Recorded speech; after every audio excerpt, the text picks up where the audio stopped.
दशा माता की कथा। एक राजा था।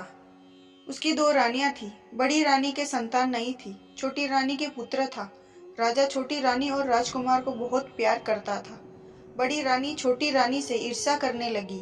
बड़ी रानी राजकुमार के प्राण हर लेना चाहती थी। एक दिन राजकुमार खेलता खेलता बड़ी रानी के चौक में चला गया। बड़ी रानी ने राजकुमार के गले में मई एक काला सांप डाल दिया। छोटी रानी दशा माता का व्रत करती थी। राजकुमार दशा माता का ही दिया हुआ था। दशा माता की कृपा से राजकुमार के गले में सांप बिना नुकसान पहुंचाए चला गया। दूसरे दिन बड़ी रानी ने लड्डुओं में जहर मिलाकर राजकुमार को खाने के लिए दे दिया।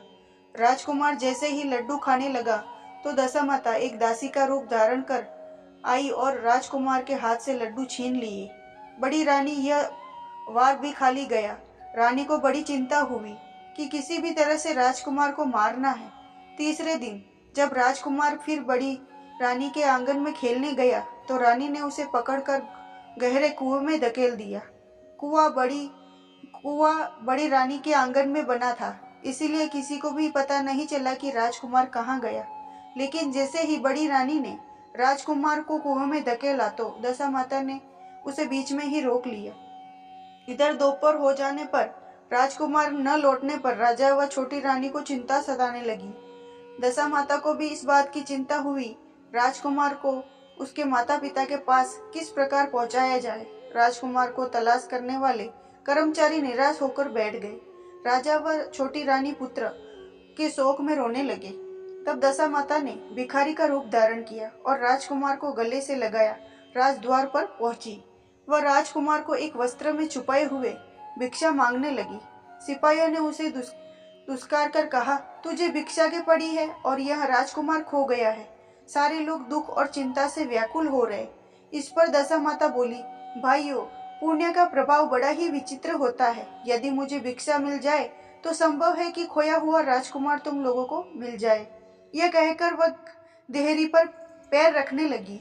सिपाहियों ने उन्हें आगे बढ़ने से रोका। उसी समय दशा माता ने बालक का पैर वस्त्र से बाहर कर दिया। सिपाहियों ने समझा कि कुंवर उसके हाथों में है, इसीलिए अंदर जाने के लिए कह रही है।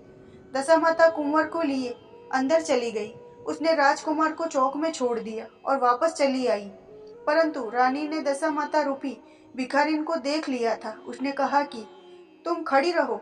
और कौन हो तुम? तुमने 3 दिन मेरे बेटे को छिपा कर रखा था। तुमने ऐसा क्यों किया? तुमने मेरे इस प्रश्न का उत्तर देना होगा। दशा माता उसी समय ठहर गई। उन्होंने बताया कि मैं तुम्हारे पुत्र की चोरी करने वाली नहीं हूँ। मैं तो तुम्हारी आराध्या देवी दशा माता हूँ। मैं तुम्हें सचेत करने आई हूँ कि बड़ी रानी तुमसे ईर्ष्या रखती है। वह तुम्हारे पुत्र के प्राण हर लेना चाहती है। एक बार उसने तुम्हारे पुत्र के गले में काला सांप डाला था, जिसे मैंने भगाया।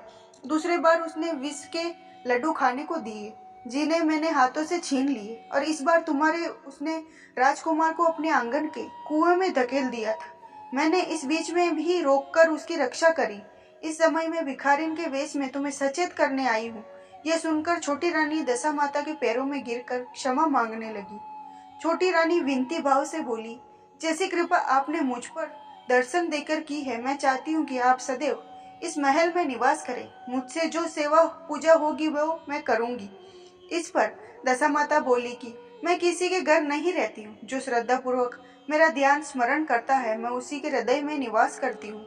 मैंने तुम्हें साक्षात दर्शन दिए हैं, इसीलिए तुम सुहागनों को बुलाकर उन्हें यथाविधि आदर सत्कार के साथ भोजन कराओ और नगर में ढंढोरा पिटवा दो कि सभी लोग मेरा डोरा ले और व्रत करें। इतना कहकर दशा माता अंतर ध्यान हो गई। रानी ने अपने राज्य की सौभाग्यवती स्त्रियों को निमंत्रण देकर बुलाया और उपटन से लेकर शिरोभूषण सारे श्रृंगार विधि सेवा भोजन करवाया और दक्षिणा में गहने आदि देकर विदा किया। रानी ने अपने राज्य में ढिंडोरा पिटवा दिया कि अब से सब लोग दशा माता का डोरा लेंगे। बोलो दशा माता की जय।